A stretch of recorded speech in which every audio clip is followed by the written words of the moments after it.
Stamping friends, Jackie Ball Hayes. Hey, I just have kind of a quick video here for you. I'm going to go through the 6 fun folds in this online class. Now, some of you got this for free and some of you purchased the tutorials. Doesn't matter, it's the exact same tutorial, but I'm going to go through the 6 different fun folds and show you the cards on video. Sometimes it's a little easier than seeing pictures of them. And I'm also going to show you how I scored some of them and a couple of tips for assembling some of them. Now, in your PDF, once you download it, the card recipe will tell you exactly how to cut your cardstock. And then once you get into the instructions, it will tell you how, all the different steps for scoring and assembly and so on and so forth. So let's just go ahead. We're going to go through these in order. I like to keep my videos pretty short because the written instructions on the pictures should make it pretty easy for you to make the cards. But I think sometimes just seeing the cards and how they open and close and then how to score helps you. Now, all of these are simple. The other thing is all of these are great fun folds that you can use with any stamps, colors, papers, whatever. So don't limit it to just this cute little Birthday Bonanza stamp set. But that's the ones I'm going to show you. So our first one is kind of a double opening card, I like to call it. So when it's closed, it's like this. It's going to open first this way. And I got a spot of something on there, I don't know. And then we're going to open up again to the inside of the card. Now, for this one, this outside piece, our Bermuda Bay, is 5.5 by 5.5 square. And then all we're going to do is go ahead and score this at 1 1/4. So you can score whatever way works best for you for scoring. Remember, when you score, it's indented here. The back side is where it's like a little raised edge. That raised edge actually should go towards the inside. Now, once in a while, if we have several scores on a piece, it doesn't, you don't want to flip your paper back and forth all the time. But if you can do that, that's how it will fold the best. And I like to use my bone folder then just to go over those folds to get nice crisp folds in them.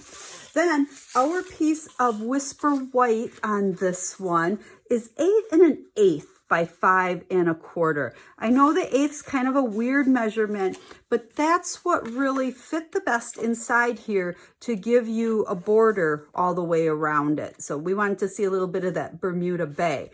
Now, on the card here, you also have this front panel, and your instructions will give you all the sizes for that. Just make sure when you adhere that on, you only put adhesive along this edge because you don't want that glued down. You want to be able to open it and then open it again. So stamp this part cute, stamp the inside cute, and there is our fun fold number 1. Here's card number 2. Now this one, I really used a lot of that Fun Designer Series paper. So if you're using other papers for this or, doing a different theme card, you might want to just even use cardstock or not even fill in all of this. But this paper was so cute, I had to put it all over the place. So our piece right here, we have a Coastal Cabana that is 5.5 by 11. So let's go ahead and bring that piece over here. And then to make this card, I got to double check my directions so I make sure I have it right. We are going to score at 3 3/4. So right there, and then again over here at 7 whoops, we moved a little bit there, 7 1/4. So again, we're gonna turn this one this way. Now this is one of those cases where when we fold it, they don't all go the way that, with that groove on the inside, but that's okay. Use your bone folder. You can still get some nice crisp folds in there. Let's do that one. So now our card, as it's folded up, it will open like this. Our panels are all a little bit different size. So make sure you follow, okay, we'll close it up here. You can see the Designer Series paper there. Make sure you follow your cutting instructions because I think this one is a little bit smaller than that one. And pick out the Designer Series paper you want. Now, on all of these cards, we just have a lot of the little critters, like I like to call them. He was my funnest. When you stamp them, there's 2 stamps. So one will give you the mane and the little tail piece, and another one will give you the body. And then once you cut them out, you put the head on top of the mane, and lots of dimensionals and super cute. The little banner is also in there. There's 2 different banners in the dies, so I like to cut that out of the designer series paper, tailor tag punch. I did use the baker's twine and sequins. That is one of the celebration items that you can get for free. Otherwise, if you don't have that, go ahead and use any ribbon or twine, whatever you have. Sequins are the easiest way to adhere those is with a glue dot. And then, as you notice, lots of dimensionals here. We've got dimensionals underneath just about everything. And then the cute little pom-poms, I threw those on a couple of hats as well. And the same, that was kind of crooked there. Same with that. Glue dot I found works the best for that one. So there is our second fun fold. Here's card number 3. I'm not going to score this one because it's really about the same as that first one. We just have a piece of terracotta that's 8 by 4 1/4, scored it, folded it over. Again, when you're adding this front piece here, make sure you just put your adhesive there. I did use dimensionals under that, but make sure you have them tucked in far enough so that you don't see them when you open it. Little tip here also, make sure you put your twine and all that around there and tie it into your bow before you adhere it down onto that front flap. And then we stamp the inside of that one. Next, we have card number 4. Now this one, it starts out like just a regular card, 8.5 by 5.5, folded in half, decorated up the front there. We'll use the designer series paper, but I love the inside. We've got this cute little pop-up banner. So here's 2 more of those banners popped up with mini dimensionals. But for this piece right here, all it is a piece of 8.5 by, I think, 1. Yep, double check your recipe there. And what I did is I just folded it in half. This is really easy to fold, so I didn't even score it. So I folded it in half there, and then I folded it in half, the halves in half. So we're actually folding into quarters here. So we'll just fold that one up to that fold like so. Okay, so this is our piece that's gonna, actually we can go that way with it more.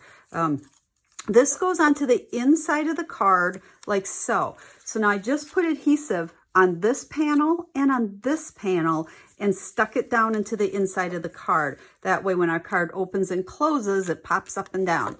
And then once I put it on there, I took all my little white squares and just tried to evenly space them into each of the 4 little panels there, like so. So there is our 4th fun fold. And number 5. Now this one I'm going to score for you and show you how to put this together because I have a couple little tricks to make it easy for you. So our base begins with an 11 by 4 1/4. Okay, normal size that we've used for cards in the past. And we're going to go ahead, let me get my cheat sheet here. We're going to go ahead and we are going to score this at 2 3/4 and then also at 5 1/2. So our 5 1/2, that's how we would normally fold a card if we're cutting our cardstock that way. And then this piece is just going to bend back like so. Okay, so there's the first part of it. Let's use our bone folder on that. Then we also have a strip that's 1 1/4. And we're going to score this at the same place. So once again, 2 3/4 and 5 1/2. And we're going to fold this one. So they look the same here, but what you want to do to put our card together, we're going to actually flip this upside down and opposite. So now here, kind of hard to explain. We have our longer panel here over on the left, where this one, our longer panel is on the right. So when we come back to the card here, what you want to do first is the base. So adhere your DSP down to the 3 panels down on the base. Go ahead and even do the 3 panels on your strip. But then when we adhere this down, it's going to go just like so. So what you want to do is make sure you're putting adhesive only on this half of this piece and then on the back side of this one. Now I found the easiest way is to keep it folded like that. Put your adhesive right here, okay, just on the one side, and go ahead and stick that down like so. Then you'll be able to pick it up, make sure it all fits on there. Okay, this is going to be adhered down here. Then just go ahead, flip this piece over, put your adhesive here, and then stick it down. So that way our adhesive is just between my fingers over here on the left and on the right. And then this will open and close like so. So back to our card, just like all the other ones, lots of little critters and punched greetings and so on and so forth on there. But there is fun fold number 5. And here's our final one, number 6. Again, we've got our critters and our tag and all our fun stuff on it, but this one opens up like so. It kind of stretches out. It's a stretch card, we'll call it. So to make this one, we've got 2 pieces that are just a 1/4 sheet of cardstock, so 5.5 by 4 1/4. And then we have this inside piece of Whisper White that is 11 by 4. And we're going to go ahead and we're going to score this at 2 and at 6.5, kind of some strange measurements there. And then this is going to fold down and then up like so. So this becomes this inside piece. So you're going to want to score it so you know where to stamp, and then go ahead and do your stamping before you stick it all together. So you can see here we've got our little koala and stuff down in the bottom panel, and then the center panel we've got a couple. Oh, I didn't color his beak. I probably should do that. Then once all of our stamping is done, what you're going to do is this is going to just get sandwiched in between these 2 pieces. And so our back, okay, our very bottom here is going to be adhered down to this one. And then if we fold it, our top here is going to be on top like so. So what I do to try to get this centered in here is I went ahead and I just put adhesive on the back, okay, kept it all folded up nice and neat like this. And then I just centered it in there like so, stuck that down. So at this point, we're all stuck right here. Keep it closed. And now put adhesive just on this little piece, and then go ahead with the top one and set it over the top. We're just lining up and matching these 2 pieces together, and it'll open like so. So there's fun fold number 6. Now, if you missed the first 6 fun folds, I did do a different online class with 6 completely different ones. You can hop on over to my website and pick up that tutorial if you like quick and easy fun folds. Otherwise, I hope you really enjoy these. I hope you make a lot of them using different stamps and papers and so on and so forth. Fun folds are just fun. What else do we call them? Something a little bit different than just a piece of cardstock folded in half for our cards. So kids, even adults, anyone you send cards to are always wowed when a card has a little bit more to it than just that one cardstock folded in half. So I hope you like them. I hope you make lots of them. And I hope to stamp again with you real soon. Have a stamp happy day.